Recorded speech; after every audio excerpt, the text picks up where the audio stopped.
from analog Hi, Jim. You have a great signal up here. You're 5.9 plus. to digital. We are everywhere you want to be.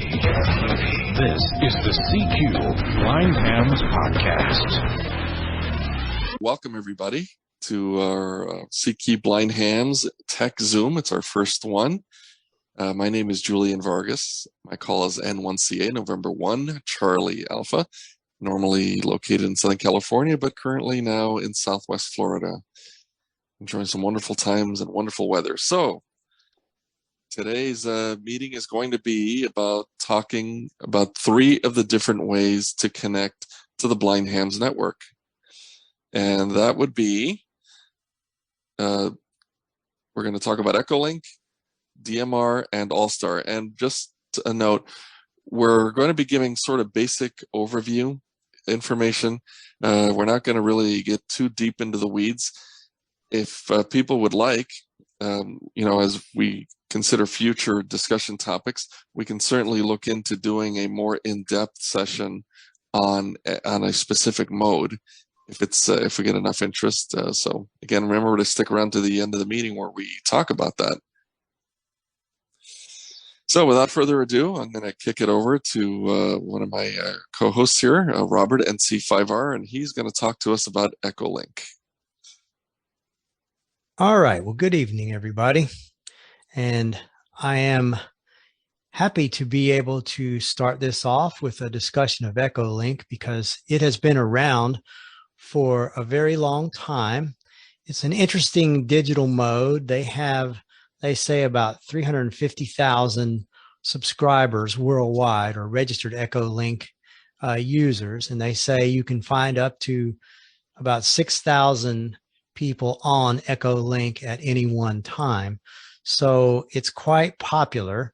And it's interesting because it's a way for amateur radio operators to use a computer, a smartphone, various other devices to connect with one another. They do require everyone to send in a copy of your license to validate you when you register for an EchoLink account. And they have good instructions on their website for how to go about getting a downloadable copy of your license from the FCC database. And once you are registered with EchoLink and have a valid EchoLink username and password, then you can set up EchoLink either on a Windows PC or download an app from either the Apple App Store if you have an iPhone, or an app from the Google Play Store if you have an Android device. And those apps are, for the most part, really pretty accessible with screen reading technology. And especially these days with the current versions of EchoLink, the quality is pretty good between communications. You can communicate with someone privately, just EchoLink node to node, or you can communicate with a whole group of people, for example, in an EchoLink conference or on a repeater that is connected to the internet via EchoLink. When you are using it on a phone, you can do the 2-finger double tap to transmit, to go into transmit mode, and then do that again to go back into receive mode. So it's like a push to talk, but it stays in transmit mode until you double tap the screen a second time to toggle it off. And that works pretty well. We found here, I've seen a few people have some trouble with that double tap method. There's also a button on the screen labeled transmit. So all in all, there are some challenges with sometimes it's setting up EchoLink with needing to set up some port forwarding and different things if you're going to use it on your computer. But they do have everything pretty well documented on the website, which is echolink.org. And I found that pretty informative when I was looking through it for this presentation. So that's kind of, in a brief nutshell, sort of an overview of EchoLink, what it is, how it works. Oh, I did want to add before I stop that EchoLink is one of the ways that you can connect to the blind ham's digital bridge.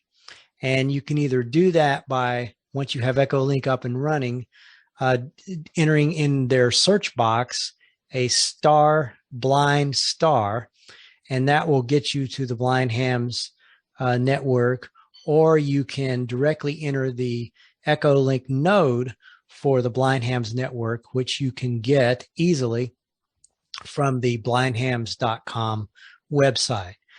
And with that, I will turn it back over to Julian. All right, thanks, Robert.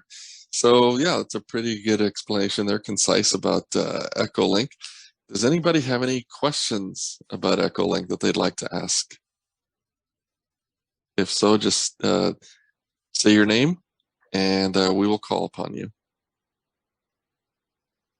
Going once, going twice. Just remember, everybody's muted, so if you want to talk, you have to unmute first. Yeah. So yeah, remember to look for the unmute button or do it on the computer. If you're using the phone portal, it's *6 to mute and unmute.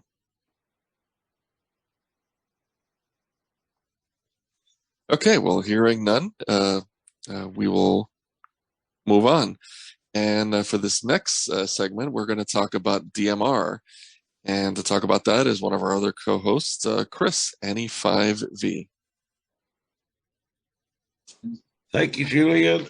My name is Chris, November Echo 5 Victor. And I don't use DMR so much anymore, but when I first got on the Blind Hams network, I was pretty much using it exclusively. That was about 2 years ago. DMR is probably one of the easiest of the digital modes to use, but it's one of the pickiest and hardest to get set up because it actually involves probably more steps than any other mode I know of or have used personally. But the first thing one has to do is you have to get a 7-digit code, which is a series of 7-digit numbers, which is a DMR ID. You get that particular code from the website www.radioid.com. First, you have to create an account, and they verify it.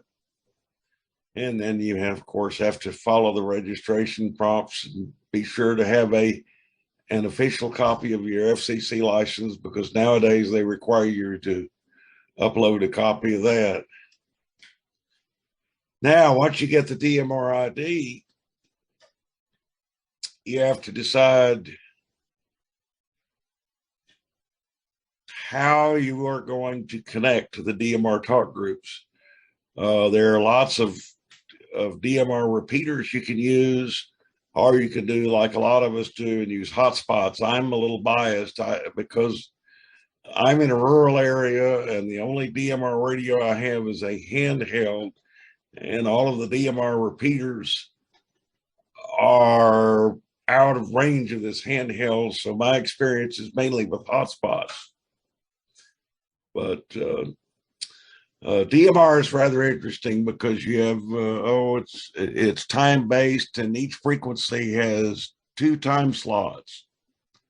So depending on which hotspot you use and whether you use a repeater, you have to know which hotspot or which time slot you're using and which color code you're using. Color code is basically the same thing as a PL tone. but for whatever reason in DMR, they call them color codes. But anyway, if you're going to use a repeater, you probably should get acquainted with the people who own it, who operate it, and find out which of the talk groups are on which time slots, and program your radio accordingly, or enter your information on the radio accordingly, depending on which school of thought you have. Then if you're going to use hotspot, thing about DMR, there's an awful lot of DMR networks. It's rather fragmented. The biggest is Brandmeister, and the next one of interest to that and TGIF are the ones of interest if you plan to use DMR on the Blind Hams network. So once you get the DMR ID, you have to register with either Brandmeister or TGIF, or if you, like some of us, we did both. And they get a name and a path, or get registered up there, and then they give you security, hotspot security passwords. And oh gosh, to get, actually setting up a hotspot could be a whole discussion in itself. So I'd rather not do that. But then, when you're actually programming a radio, whether you're doing repeaters or hotspots, there's two schools of thought on, especially with the newer radios. With the older radios, it wasn't so much this way. But some people put a code plug in a radio that has all of their information, like what DMR talk groups you want to use, which ones you don't, all that. And then the other procedure is entering them in on the fly, which you can do. But if you're going to use a code plug on a radio, there's really 4 steps to doing that, at least to my way of thinking. The first thing I did with mine was I decided which talk groups I wanted to talk on.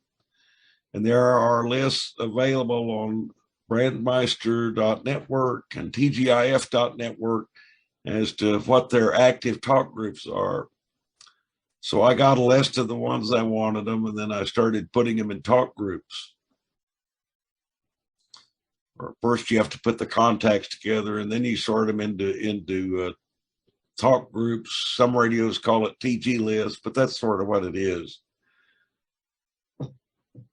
And then you have to eat with a repeater or whatever. You figure out what channels you're going to use, what the primary time slot of the channel is going to be, and then which talk group is on the channel. And then you put them all in a zone. But like I say, that's a whole other discussion that may take more time than I really want to go.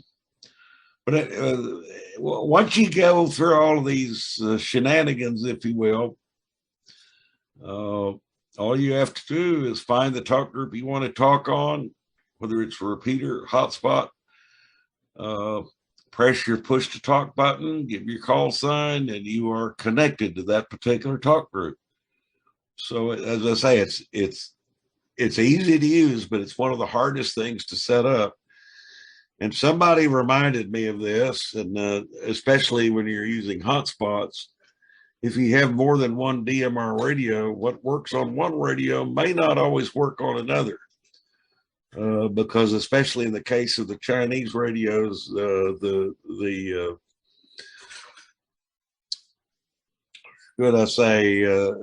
center frequency isn't always the same in each of them. Some may be offset further than others. So you have to pay attention to the calibration of your device you're connecting to, and how your radio acts with it. But that's sort of a very, very, very simple overview on DMR.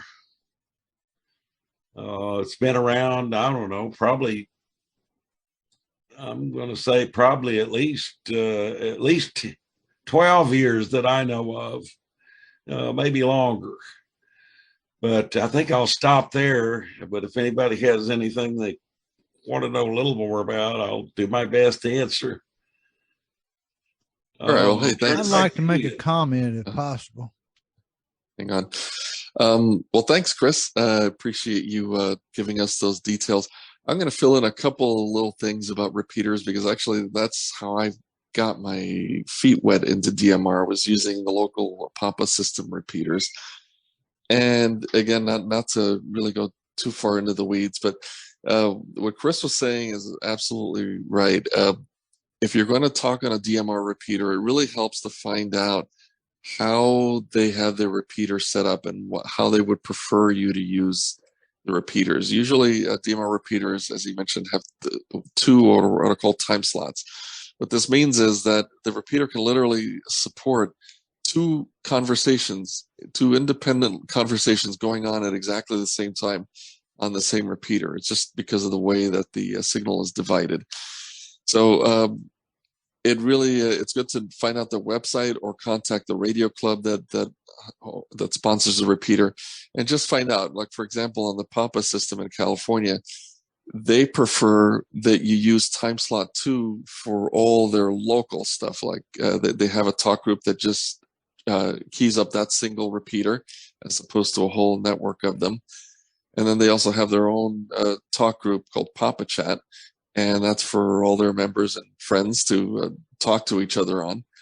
And they prefer all that stuff be done on time slot 2. And time slot 1, they prefer you to use if you're going to use wide area talk groups, like, for example, California statewide or Worldwide 91. It's a really fun group to listen to sometimes because you get people from all over the world coming in there. So it really does help to know that ahead of time on a repeater. And that way, you don't interfere with normal operations. So without further ado, I know that I heard somebody in there who had a comment. I believe it was John. Yeah, John, go ahead with your comment. And then after Johnny, if anybody's got any questions, speak up, raise your hand, if you will, or, let yourself be known and you'll be acknowledged, and then you can ask. So go ahead, John. Okay, well, I was going to add to Chris's thing. They have hotspots or DMR hotspots or what are the MMDVM. Some of them are they only have one time slot in it, but now they've come out with boards, which I have sitting here in front of me. It's a duplex hotspot. You can actually have 2 time slots on the actual board, or you can have it set up on one transmit frequency and one receive frequency, or you can actually use 2 time slots. You can have Brandmeister on one slot and TGIF on another slot, and you can actually receive both of them at different times or same times, just however you want to do it. But that's an option now.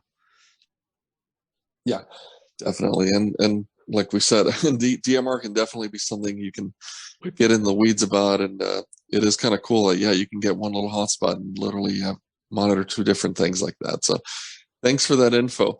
Does anybody have any other questions or comments related to DMR? WB5 ECG. Bobby. Okay, I heard a WB5 ECG or Q. Echo Tango Golf. Okay, go ahead. Yeah, my name is Judy. For the newbies and for us old timers around here who don't know everything, could you please tell us about the acronyms that DMR and also the other acronyms that Johnny used? Oh, MMDVM, multi-mode digital voice modem. Is that right, Johnny? MMDVM, multi-mode. I think so, Joel. I mean, but that's not a big deal there. Yeah. Okay, but DMR and also DMR? Digital mobile radio. Digital mobile radio.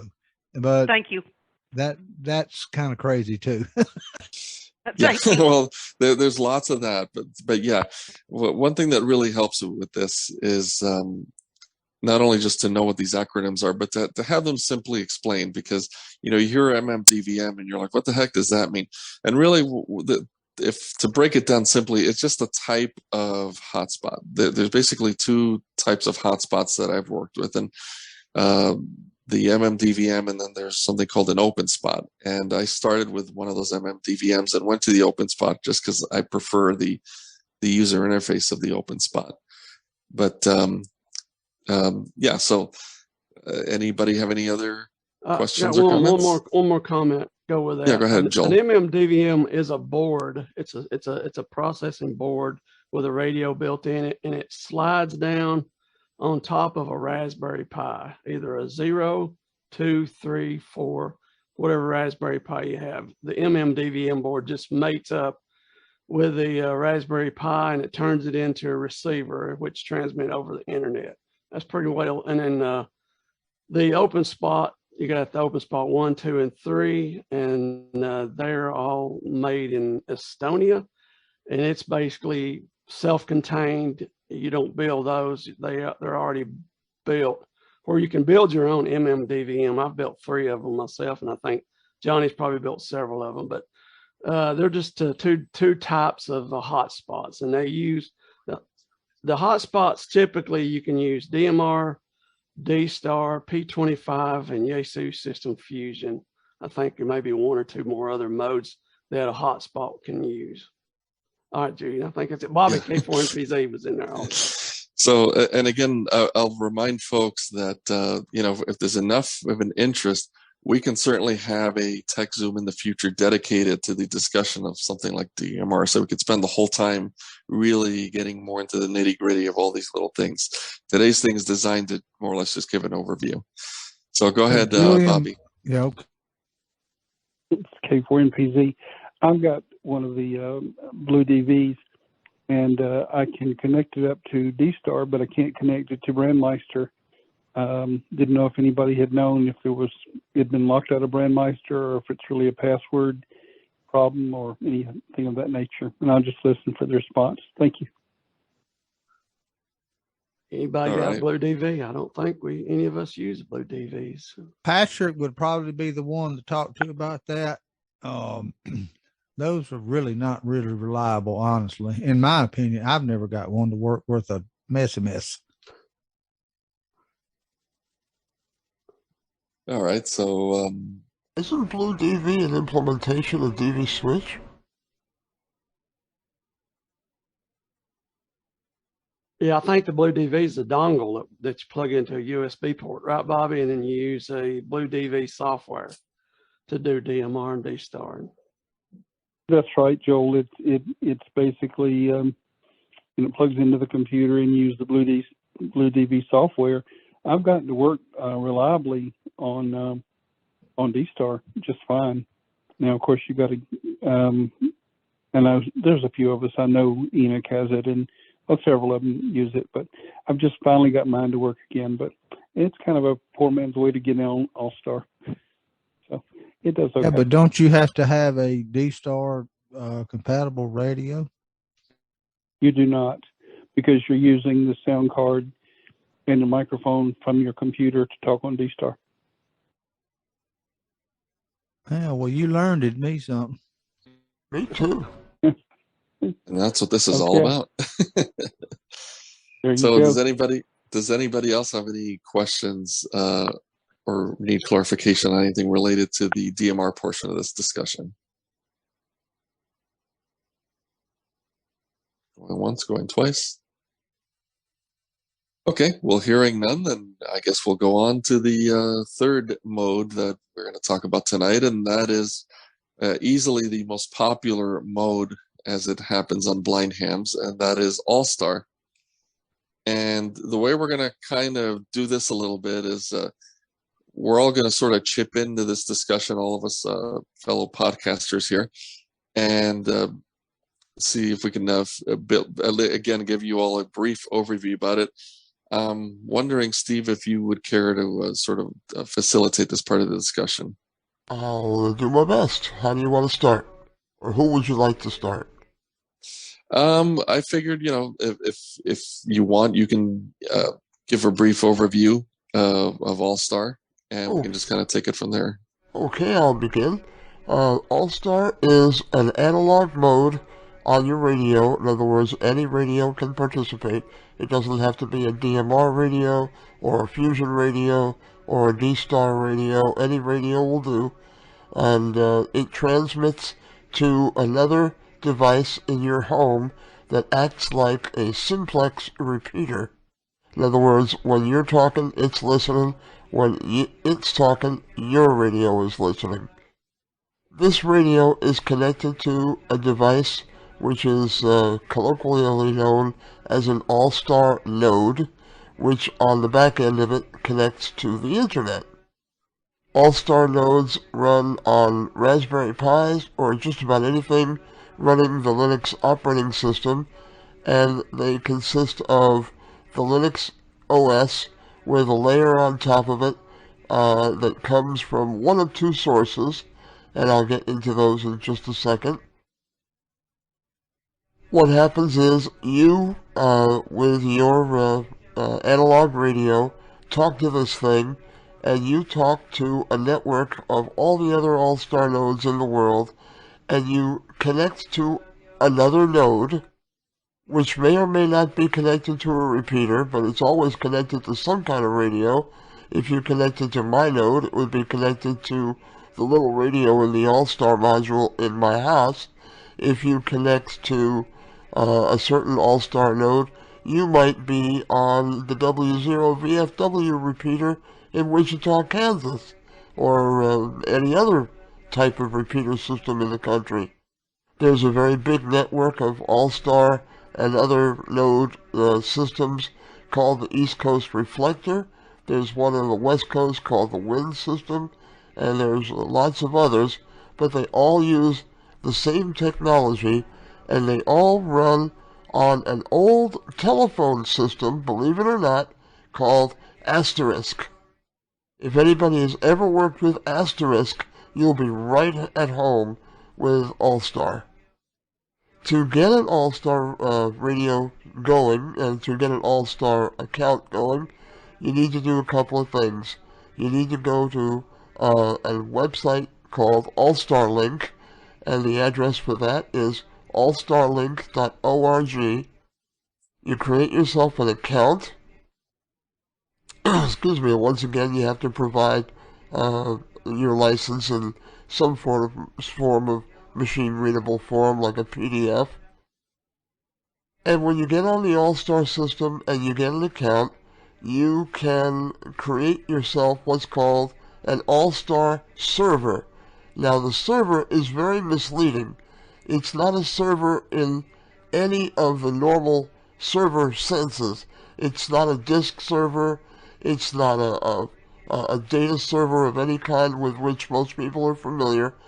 The main function of this server is virtual, and it allows you to generate up to 10 individually numbered AllStar nodes.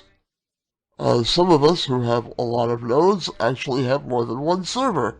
Me, I'm only on one server and I have 3 nodes on it. So I'm just kind of growing slowly. Each one of those nodes is connected to a Raspberry Pi on my end and a radio like I described. So once you get your server set up, you create the first of 10 nodes, and you will get assigned a node number. Once you get assigned that node number, you go back to your AllStar device, and there are 2 main types. I'll get to those in a second. And you tell that AllStar device how to connect to this AllStar network, and it's really pretty easy to do. And here comes the fun part. There's the 2 basic types of AllStar nodes, of AllStar devices rather. The 2 basic types of AllStar devices you can get, and that are one is called, one runs on a Raspberry Pi, and you download it from a website called Ham VoIP. That's HAMVoIP.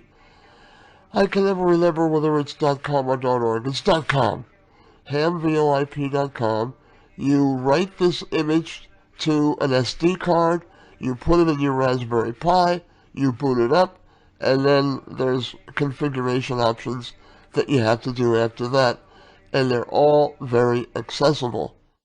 Another way to get on the AllStar network is you can buy pre-built AllStar nodes from two different guys, and all of these things, they all do the same thing, but you know how ice cream comes in different flavors, but it's all ice cream?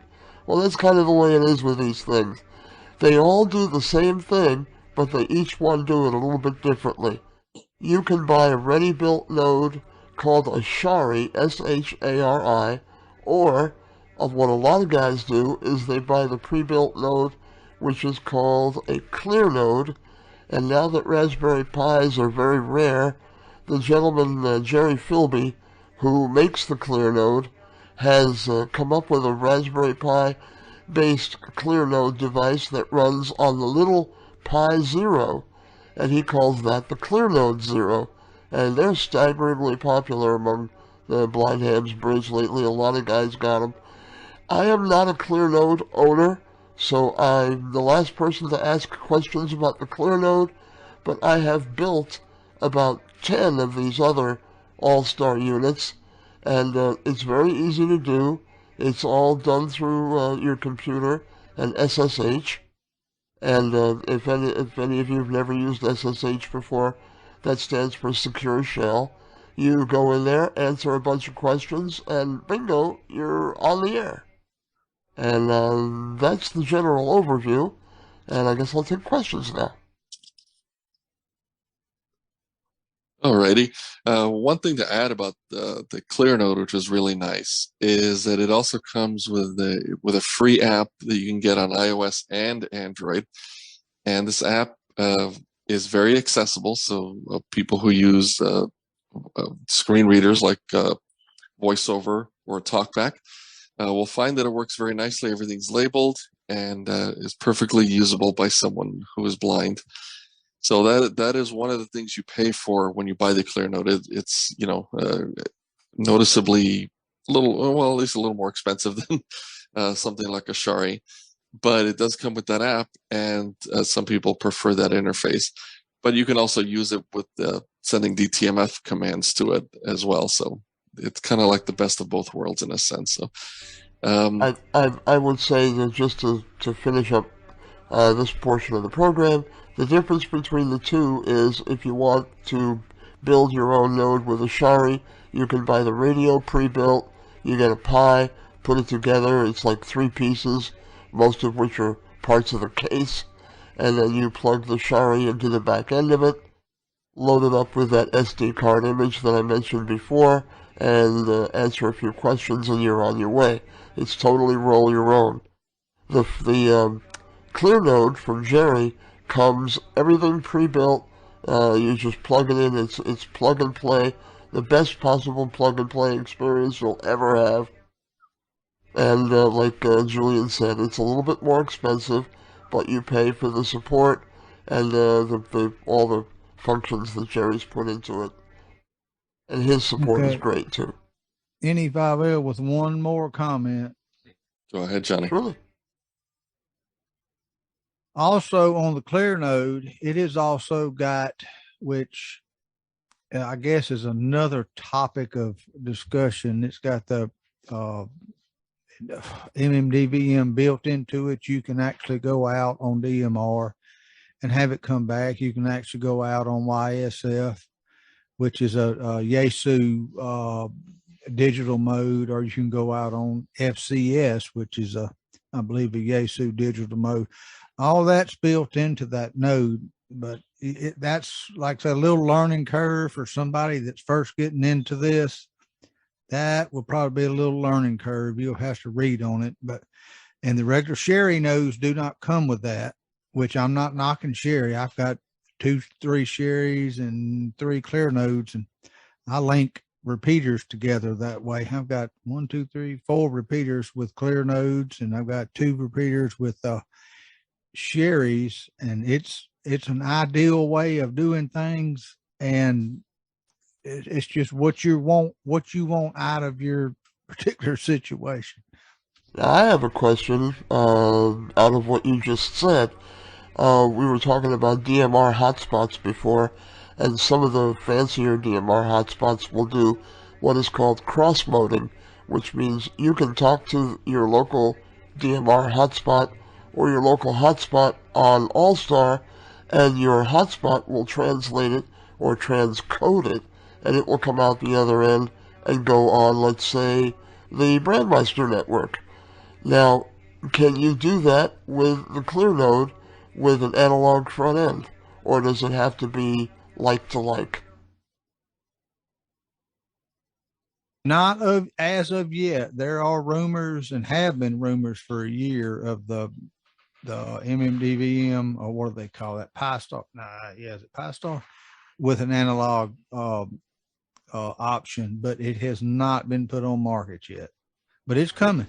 Okay, put me on that list, please.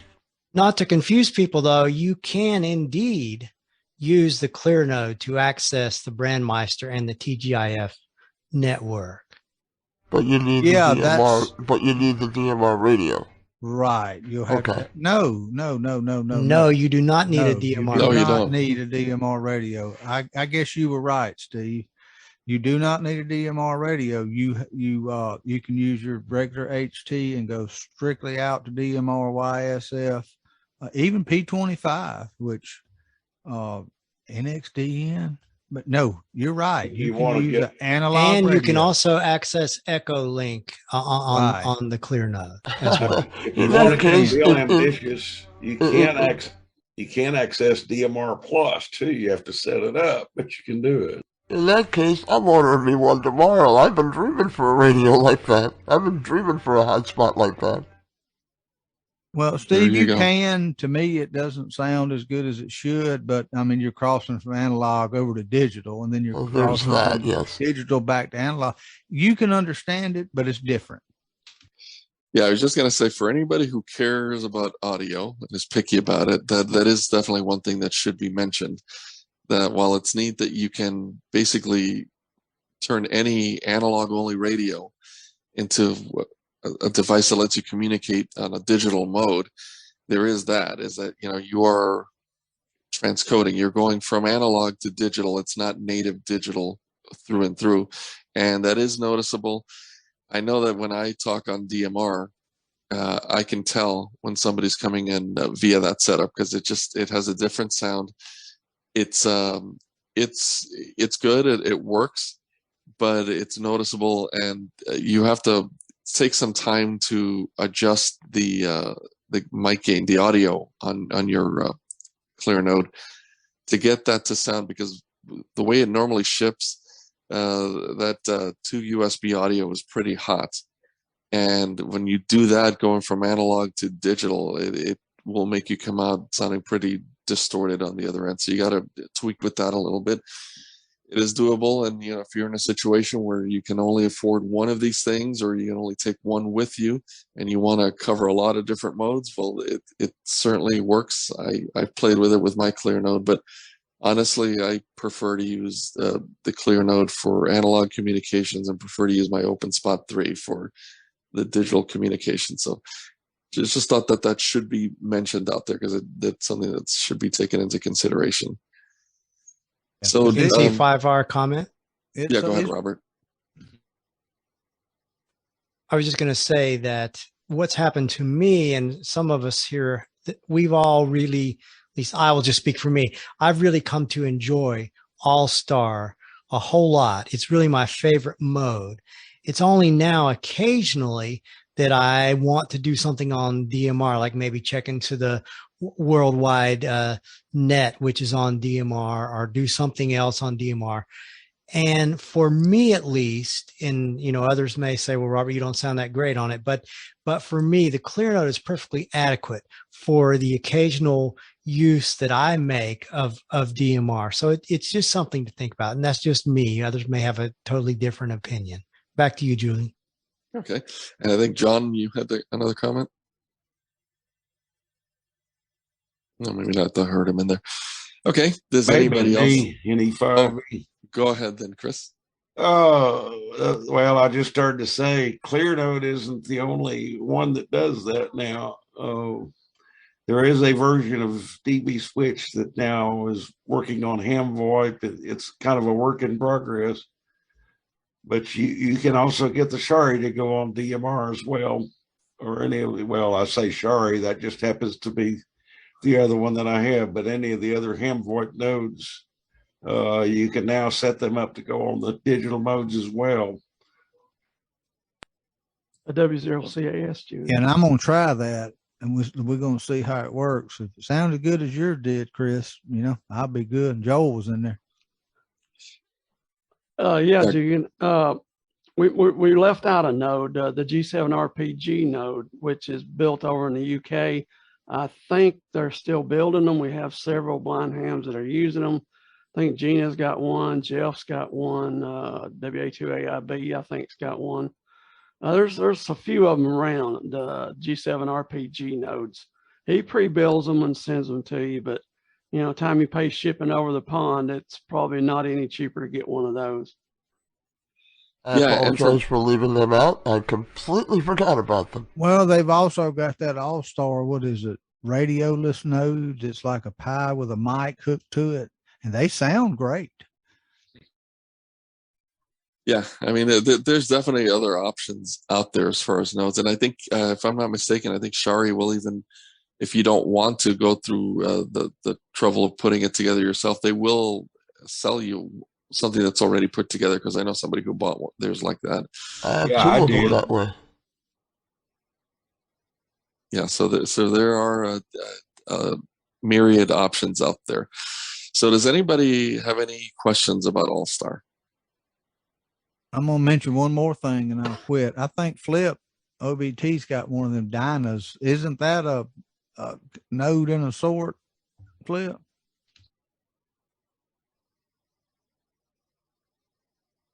Yeah, I can answer that for him if he's not around. It's basically a cable that you hook to a regular radio, like a Kenwood radio or mobile. You plug it in the back of the Kenwood, or there's what's the other radio? There's some other mobile radios. I can't think of the name of them right now. But you plug that cable into the Raspberry Pi and then into the back of the radio, and it turns it into an AllStar node. I think that's what you're talking about, Johnny. Oh, I don't know, Joe. I've never. There's Flip. And you Tell are us about correct. the Dyna. Yeah. Mine's still sitting here on the desk, but I've started looking at a bunch of the stuff. Yeah, just a 6-pin conductor that plugs to the data input port. He does have a list of radios up on the, what is that, project's website. And yes, you can buy all of his stuff pre-built. Takes a while to get them. By George? No, it's hamprojects.org, I believe. Oh, okay. Yeah, something like that. But yeah, you plug it into the data jack on the back of like a TMV 71 Alpha or several other radios he talks about. Alinco's the other bottle. Alinco makes several radios that it'll work with. Okay, Alinco. Okay, well, like but you have to build your own. You build your own Pi, right? Yes. You put the OS on the Pi. You plug the Dyna into the back of the Pi. The other end of the Dyna has the cable that goes from the Dyna to your radio. And like I say, it's a 6-pin mini DIN, almost like what your keyboard would be or a mouse, into the back of your radio. And then if you have it hooked up to a good outside antenna, you've got, you know, a good distance away from the house instead of having the little sherry inside, which maybe if you're lucky, you can get a half mile out. Otherwise, you can get way out there, depending on how much power you want to put out. Oh, cool. I wasn't sure what that was. We were talking about that instead of the URI. Them URIs is like $119. We were talking about acronyms before. What's Dyna stand for? Don't ask me. All I know is Mickey said, okay, and bought the thing for me. So, you know, I've still got to get it put together. But Dyna, I thought it was somebody's name. Yeah, isn't someone in the kitchen with Dyna or something? I was about to do that. No. Great minds. Digital Input Network. I don't know. Go to NC5R with a comment. Go ahead, Robert. well, I feel empathetic to people who are new to all this digital stuff. And trust me, it seems like Greek right now, but hang around the blind hams bridge a bit. It doesn't take that long to begin to start making sense out of all this stuff. It's not, Johnny tried to tell me a long time ago, it's not as complicated as I was trying to make it. There are a lot of acronyms and there are things to learn and there are things to figure out. There's no lie about that, but it's very doable and it's very accessible, which is exciting about it. And at the risk of doing what I just said, we were in danger of doing, adding yet more. For anyone who cares, there is a really great app for the Mac called Transceive, which is a Mac app designed specifically for connecting to AllStar. And it works really, really well. And that's all you need if you have a Mac. If you want to get on AllStar, that's a way to do it. And there are other ways that we haven't even talked about as well, but I think we've said a lot. Back to you, Julian.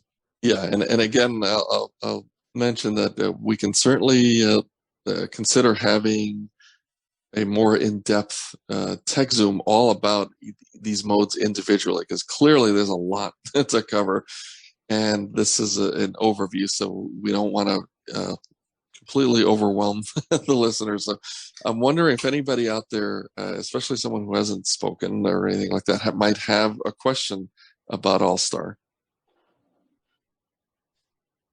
Julian, I might mention there are also, of course, on CQ Blind Hams, for those who haven't explored it, there's lots of podcasts up there on all these different modes already. If you want to go into in depth into more of them, there's a lot of information up there if one hasn't looked. Yep, there's definitely a good repository of information there. And as mentioned earlier, the Blind Hams network itself is just phenomenal for this. So all of us, and even others who are not here, you can go out there, you can ask a question, and you're almost likely going to get some kind of answer. And all of us are willing to get our hands involved and help people get on the air and help them, overcome some of these hurdles and take the complexity out of what seems like complicated Greek. So again, does anybody have any questions about AllStar? I have a question, actually. This is Mish Very from Ontario, Canada, VE30SV. Okay. I got into ham I've been out of it for about 20 years. I had a Kenwood 570 radio, analog, and I haven't got into the digital stuff lately because I live in a town of like 5,000 people, and so for me to get anywhere, I would have to probably have a hotspot and stuff like that. But I'm basically wondering what radio would be the best to get as far as like accessibility and things of that nature. If I wanted to get on, say, AllStar, DMR, things like that. I do have EchoLink on the phone, and I have used that on the odd occasion. But I would really like to get back onto the actual radio itself. All right. So I know you're probably going to get a very unanimous answer here with regard to an accessible radio. And that would be any of the GD77 family of handhelds. And we're already starting to get a mobile option as well. The TYT 9600, they're starting to build the accessible firmware for that. So pretty soon you're going to have a mobile to add to that list.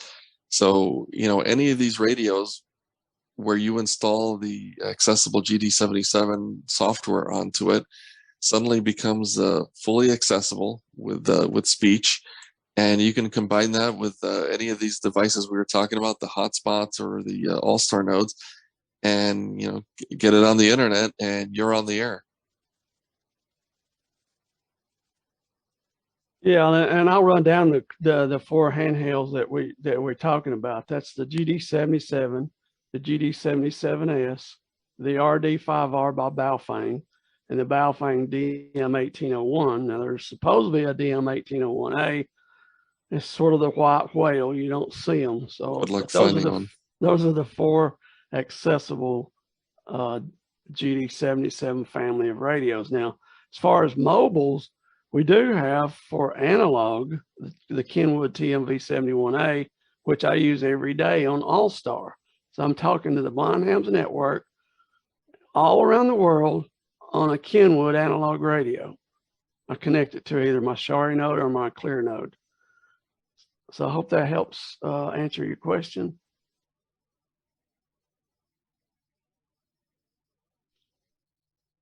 Did you have any follow-up questions, sir? Okay, I'm going to take that as that we've helped. So does anybody else have any questions about AllStar? Okay, well, I guess it's a wrap on that. And again, you know, I think this is certainly going to be something we're going to need to visit in a more in-depth tech Zoom, because there's a lot to it. But at least we've given you an overview on 3 of the most popular ways to connect into the Blind Hams network. For a full list of all the different methods that are available, just go to www.blindhams.com.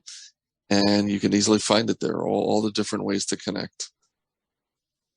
So without further ado, the moment that we've all been waiting for, as we all knew there was a contest going on here. And I'm going to go ahead and kick this over to Joel and let him officiate this part of things. All right. Thanks, Julian. As you guys and ladies may know, we were taking entries into the drawing, and to qualify you had to let me know that you did not have a digital hotspot or a AllStar node or one of the accessible GD77 families of radio in your household, which, you know, the wife might not have one, but the husband may have. So we just wanted to make it available for somebody that didn't have any access to this equipment. And we are giving away a Clear Node Zero, which is with shipping, that's about $300. And then we're giving away this radio right here in my hand, the RD5R by Baofeng. Channel Clear Node Mode FM. That is programmed with the accessible GD77 firmware.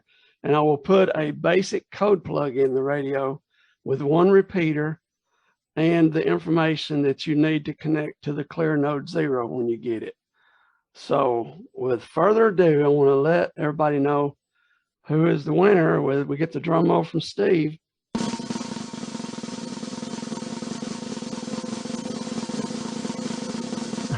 It's a long drum roll. And the winner is Dan. It's the only one I could find. And the winner is Dan KA4DAN. I don't believe Dan logged in tonight. I didn't hear his name. No. Congratulations, Dan and DAN. Wait a minute. Didn't we say winner had to be present? No, we didn't. I'm only kidding. We didn't, because we didn't know the circumstances. But I'm only kidding. That's it's exciting. I wish Dan was here so we could talk to him about setting up his Clear Node and what the process is going to be. I'll have to get an email out to him, but thanks all 20 of you guys for entering, and come back for next month's Zoom. We're not going to give something away every month, but when we get the funds generated and somebody wants to donate a radio or something, we may have a drawing in the future. Who knows it? But I wanted to kick off the CQ Blind Hams Tech Zoom with a big bang, and nothing beats a Clear Node Zero. Actually, I want one myself. That's how good a piece of kit it is. Robert just got his. Robert, you want to tell everybody about your Clear Node Zero? Yeah, the Clear Node Zero, or it's actually called the Clearzero. It is a very tiny device. It's almost like a little module that'll fit in the palm of your hand. Is how small it is. It's amazing. And as people have described, this is the device that has a tiny little radio transceiver built inside it, along with a tiny little computer, Raspberry Pi. And those are connected together that allow you to use your analog radio to get on the internet. And the Clear Node Zero, or the Clearzero, I'm doing it too, is I plan to use mine as a mobile device. I have a battery that I plug into the Clearzero. This is one of these power banks, and I can operate the Clearzero and use my iPhone as the hotspot or to provide the internet connection.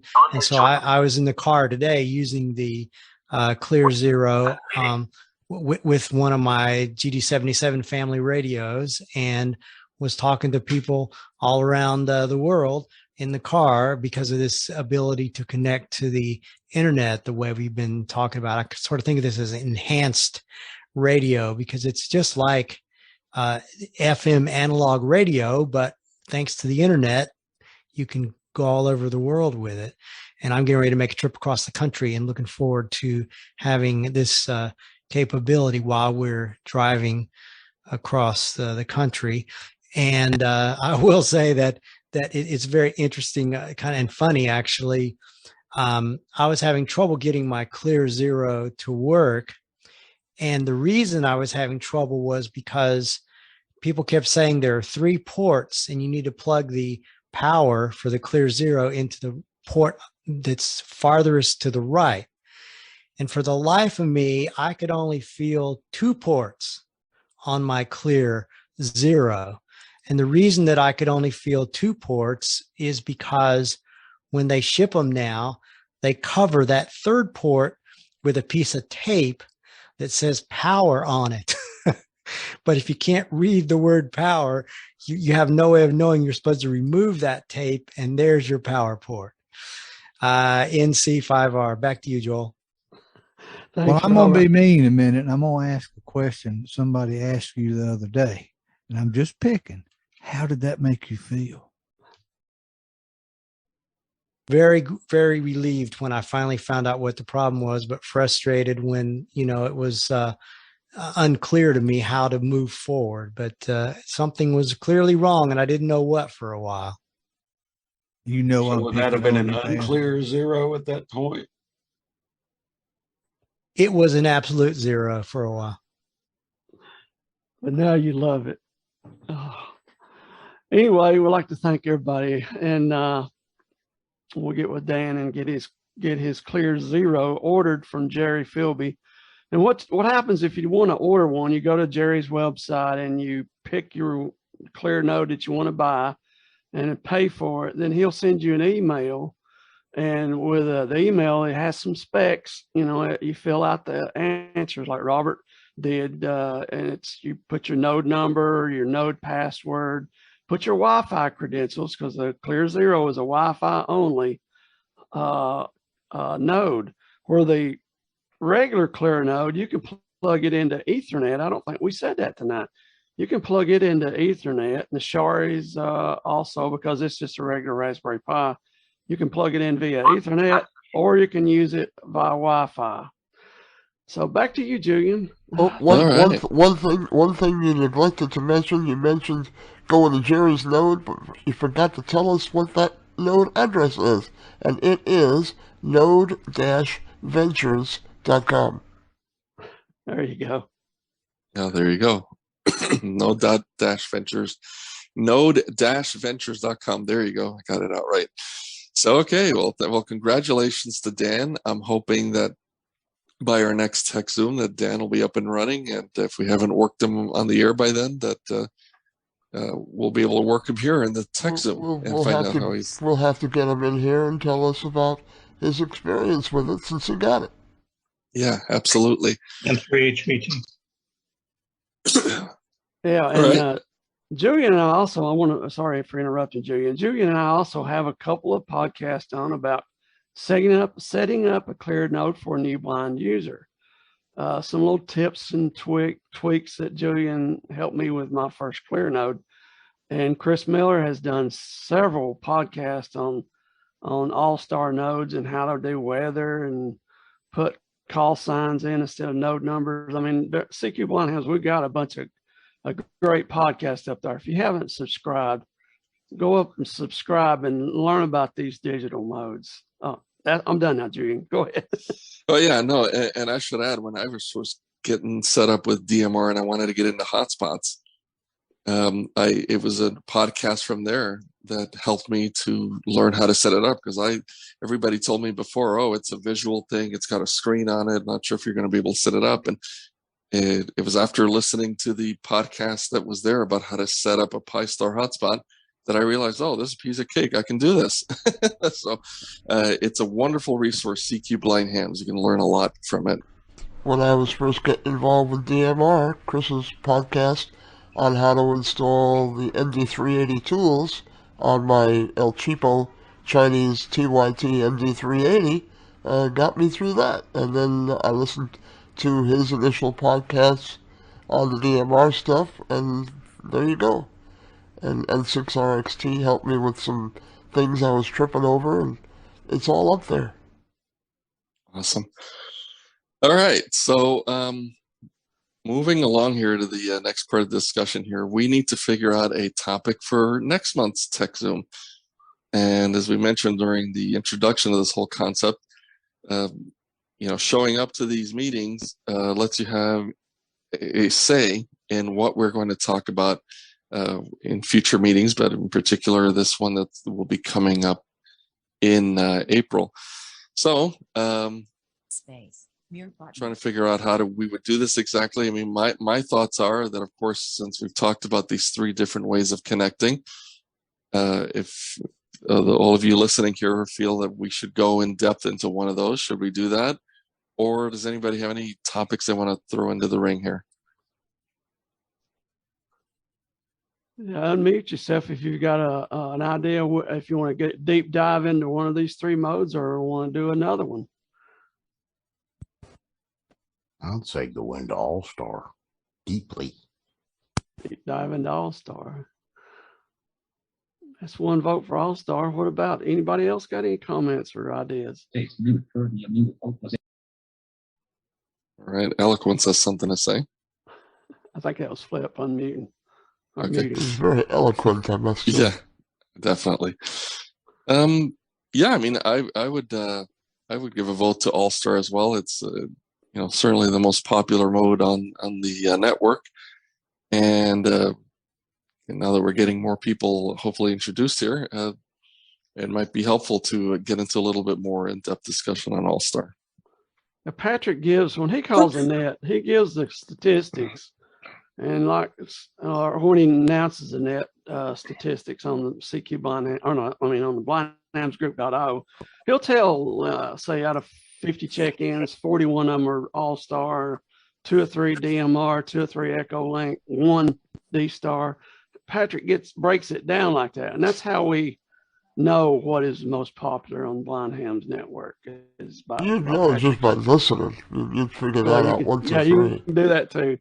Also, if there's a list of nets that we have on the Blind Hams network on the website too, on blindhams.com, right below all the ways to connect to the network, you go down, it's got all the nets on the network. I mean, we've got a bunch of them. Steve calls a few. Some of which we host, and some of which we tap into.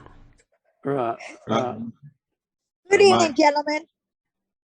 I might mention here that if somebody wants to be that control station on the Blind Hams digital net, I do have a Saturday opening, which I'm going to take, and unless somebody else wants it. But the guy that does second Saturday says he needs to back out.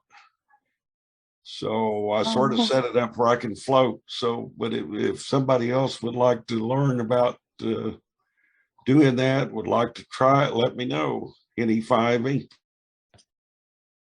All right. So if anybody wants to take a shot at doing net control on Saturdays, get a hold of Chris and he'll get you set up. I heard a YL there. It sounded like a YL with a question. No, it's me, Becky, N2ZOE. I was just listening. I finally figured out how to get on Zoom on this thing on my iPad. It's a new iPad, but okay. I just wanted to join in. Awesome. Well done, you. So since you're here, do you have any thoughts or suggestions as to what our future discussion should be? so far what we've got on the floor is a more in-depth discussion on AllStar. Well, yeah, you could do that. I agree to that one. What about, here's a suggestion. I don't know if it's a good one, but what about those of you hams who have extra class licenses? Maybe have a Zoom study session sometimes on people who want to get their extras. It's just an idea, or people who are not as tech savvy with Zoom or iPhones, give a little, demo or something. It's just a thought. Okay. That's a good idea. I don't know what you guys think. It's totally up to you. Well, there's no such thing as a bad idea here. The whole purpose of this discussion is to have everybody participate, and hopefully we all come away with a little something, or learning a little something that we didn't know before. So all ideas are good, and we welcome them. So helping to prepare for extra class exams, and perhaps a little refresher or whatever on how to use the Zoom features or things like that. We could certainly, we did that initially when we were launching this concept, but it's probably not a bad idea to revisit it every so often, especially if we start to become more well known for it. Yeah, and I sort of dropped the ball this week. I was going to try to put up 3 topics and let everybody that showed up vote, and I forgot to do all that. I've been kind of sick this week. But we also talked about having a Zoom on all the different apps, ham apps that's accessible on the iPhone and the Android platform. We're talking about doing that as one of our topics. Does that sound interesting to anybody? Oh, yeah. I like that idea too. And I vote on that. I vote on it. And I think I like the idea with the extra too, because I recently called Handy Hams and I asked them to send me the cartridge, but I didn't know. But I'm still trying to listen to WA0TDA's lectures, but I thought maybe a Zoom question answer for the extra might work, and those of us who have trouble with the theory. It was just an idea, and I like your idea about different apps for blind people with the iPad and Android. But I have an iPhone and an iPad, and I think that would be awesome. Okay. And I might give a suggestion if you haven't already considered it. When I was studying for my licenses, I really found the Gordon West instruction material to be very helpful. That's what I got. And I studied on YouTube. Actually, I watched a YouTube channel called The Ham Whisperer. Now his material was that was his name, and I got my general and my tech listening to all his videos. But we also on blindhams.com, we have something called study links. If you click on the study links page, that has several YouTube channels and some other material like Dave Kassler. There's Dan KA4DAN has a great study guide that you can buy from Amazon. It's a Kindle book, and you can study all 3, Tech, General, and Extra, with Dan KA4DAN's no nonsense study guides. Well, I have to tell you something. I don't mean to interrupt you guys. I tried getting on that website, and for whatever reason, it's not working with my iPhone or my iPad or the computer for that matter. I don't know what the heck, but it won't let me click on any links. So go figure. You're the first one I've heard say that. I've got Jaws. I'm the one that runs that website. And we have people that test it with Jaws and NVDA, and then you're the first one I've heard say that. So I'm so sorry. Maybe we can I know I've used it with VoiceOver on the iPhone, and it's worked. I have too. And I run it with System Access, Joel. So it's accessible. There must be a problem somewhere. that system access, yep, that's exactly what I use. And I cannot, for the life of me, I cannot do it on my computer. And then I can't get it. I can't figure out how to get from point A to point B with the iPhone or the iPad either. So go figure that one out. Which browser are you using, Becky? Oh, which iPhone? iPhone 12. Which browser? Oh, Internet Explorer, but that's because There's your problem right there. No. Internet Explorer is so out of date, you'll never get to anything. Internet Explorer don't work on the iPhone either, does it, Julian? Julian's a trainer. No, oh, wait, definitely. wait. Oh, you said the iPhone Safari. I'm sorry. Okay. On your computer. Well, I mean, it sounds like it's definitely something that requires a little bit of follow-up here. Upgrade. Well, there's only one thing. There's only one problem with that. Well, you're on Windows 98? No, I'm not. I'm on Windows 10. But that's not a problem. The screen reader I have for my computer, system access, does not work with anything but Internet Explorer. Okay, it just in the name of going through our agenda here without getting too derailed, I'd like to see if we can figure out what our next month's discussion is going to be, and then we could certainly, after we close the meeting, go into a little bit more in-depth help there, if that's okay with you. Yeah. So far on the table, I guess we've got more in-depth discussion of AllStar, and it sounds like there's also the topic of accessible ham radio related apps that are out there, and that seemed to get a lot of interest. In fact, I think it's actually in the lead now, if I was sort of voice counting correctly. So anybody else out there have thoughts or would like to throw their support behind one of the two? WB5ETG. Go ahead, ETG. Hi. I'm all for the apps, and I wonder if you might expand it to Windows and Mac OS apps to find out how they seem to work with things like EchoLink.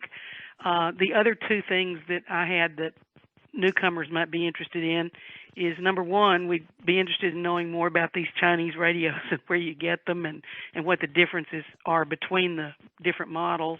And secondly, way down the road, since everybody's concentrating on digital stuff here, for those of us who haven't had a station up in 20 years and whose last radio might have been a Kenwood TS440, could somebody please do something on HF rigs and accessibility? Oh yeah. Yes, we have a podcast on the Kenwood TS590 on CQ Blind Hams and then on the CQ Blind Hams YouTube channel.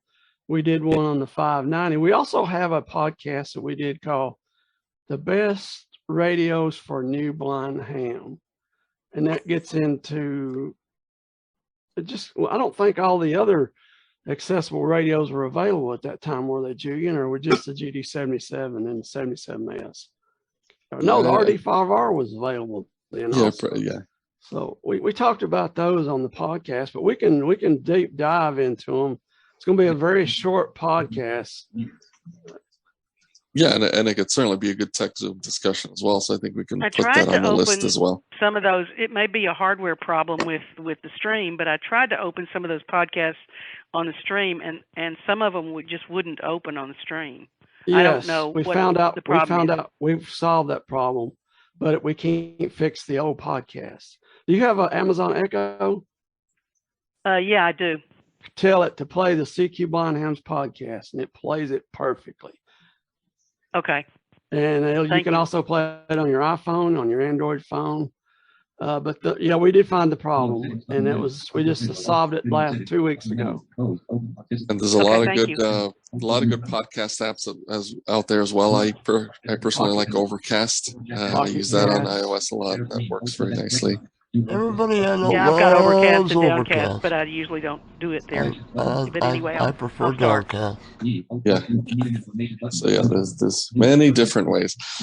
All right, so it's kind of looking. I mean, it seems to me like the discussion of the apps is looking like the contender for next. We have a winner. Ding ding ding ding! All right. Yeah, there you go.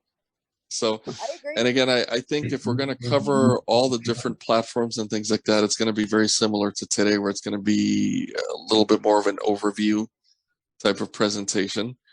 But we can certainly, you know, branch off of that and have more in-depth discussion on specific ones if everybody wants to. That's the beauty of this, in participating here.